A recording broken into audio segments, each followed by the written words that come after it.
Hello and welcome. My name is Bijoy Sengupta. Today I have with me Neha Karra, the author of The Amazing Quadruped, which is a story of a little puppy as he bravely battles his travails. This is his story of resilience, resistance, and robustness. I speak with Neha today also as an industry co-fraternity. Yes, Neha has a bachelor's in hotel management, and I had the pleasure of briefly interacting with her during the initial days of her career. Hi, Neha, welcome to the show.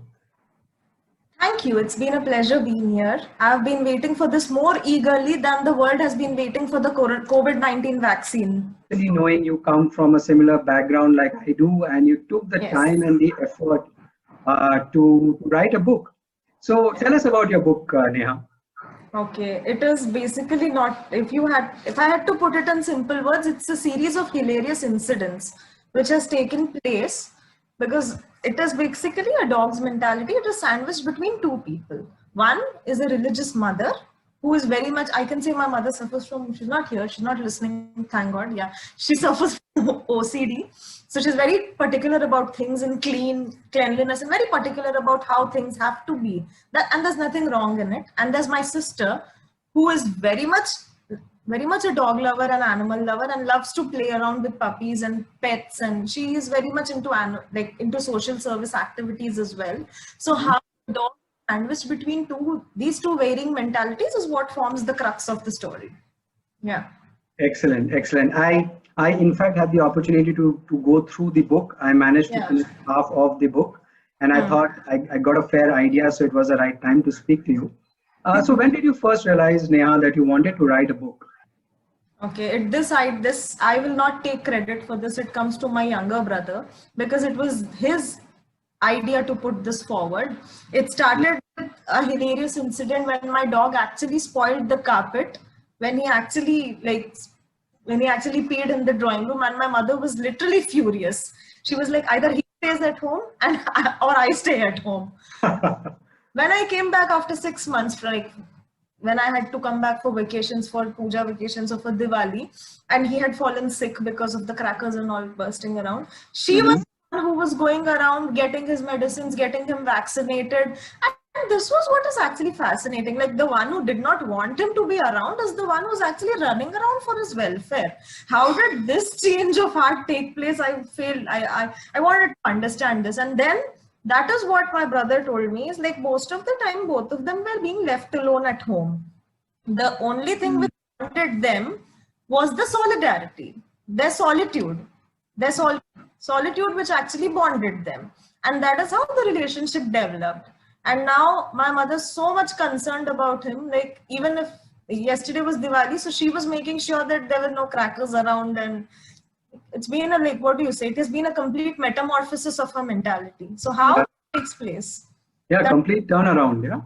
Yeah, complete 360-degree turnaround. Yeah, I can imagine a similar situation at home as well. Oh, And wow. and yeah, I can completely relate to what you have gone through. And now, thankfully, things are all in place. Oh, wow. Yeah.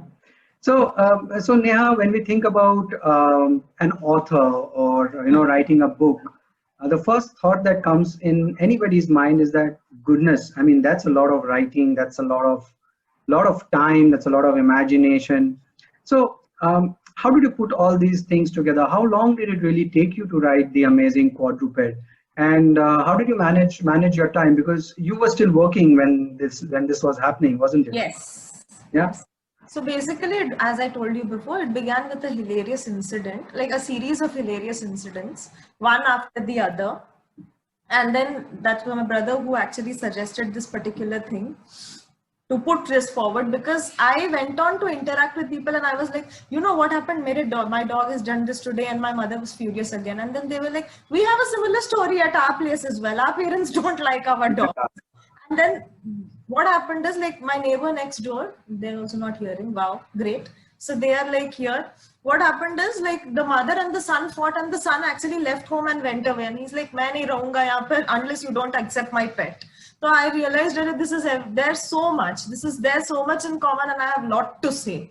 So that's what actually, and one thing which is very much about me, like how I like to put it is, in one page at least there has to be a joke, and that joke can come anytime, any Mhm. single.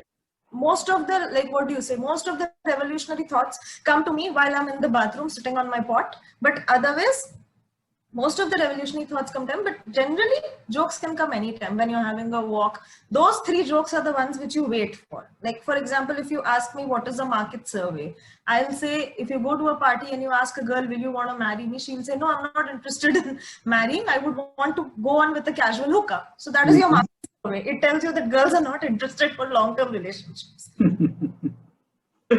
Yeah. Well, speaking about long term, so it took you how long? How many months to pen down your book, and how did you switch your time between what you were doing and writing the book? So first of all, I used to read on a regular basis, like Mm-hmm. one page about whatever it may be. Like presently now I'm reading Think and Grow Rich by Napoleon Hill, which is a very good book I recommend to all. And at least you read a page, and early morning you get up and you write. My mind stops working after 9:30 at night. So Mm-hmm. there's no fixed routine which I follow. If I feel there's something, then I write it down in my diary, and then I think and I sit down and how do I have to put this across. There has been so much, like, more of observation rather than imagination. Okay. Okay. Okay. And then again thinking, then again seeing that it's completely hard hitting and destroying and like devastating, and then they've spell checked, they've written, and now they post. So whoever writes bad about me or anyone, or like tries to defame me or something, I'm like, thanks guys, you're my biggest fans. Yeah, yeah, yeah. I think that's an excellent message, Neha. That's a very mature way to put things. And like you said, the need for companionship, it is a universal need. And yes, there are a lot of these elements that do come out very strongly in your book as the story builds up. So yeah, very very very very nicely, very very nicely put. So, Neha, I mean, it has been quite a stretched schedule for us to Yes. culminate into this interview session with you. Yes. There was a lot of things that were going on. We in fact interacted maybe a couple of months back, and now here we are doing Yes. our interview. Um, I must admit, when I first saw your post about your book, it made me really really proud of you. In fact, the memories that I had of you working at HICC, and that's when I started really remembering. Oh, Neha. Oh, yes. Even though we had interacted so less, I thought I should reach out to you to do this interview, because in a way you're also representing this fraternity somehow, which gets really boxed in a lot of manner. And I think you have broken through that barrier. The industry itself has been affected so badly during the pandemic. I mean, the first one to be impacted and probably the last one that will recover. And in this scenario, you holding your life together and going ahead and publishing your book, I think it's a remarkable achievement. So congratulations on that, Neha. Really proud of Thanks you. to the book, actually, I'll just put this forward. Thanks to the book, actually, just 2 months before, when my dog had his annual appraisal, he was previously like situated next to the portico. So he really scored well in his appraisal, which had points like no biting on shoes, no barking unnecessarily. And now he has promoted and he stays now near the staircase. Maybe after the next cycle of his appraisal, he'll move to my mama's bedroom or next to top of it. Yeah, yeah. Let's hope so. Let's hope so. Yeah, it was absolutely great catching up with you and having this Same quick here. chat with you. I wish you all the best in your career as a hospitality professional and as a writer. Yes. So, and to my viewers, thanks for watching. It is always a pleasure bringing you such stories of great inspiration. If you have a story to share and want to be featured on this show, just drop me a message. This is Bijay Sengupta signing off. Goodbye.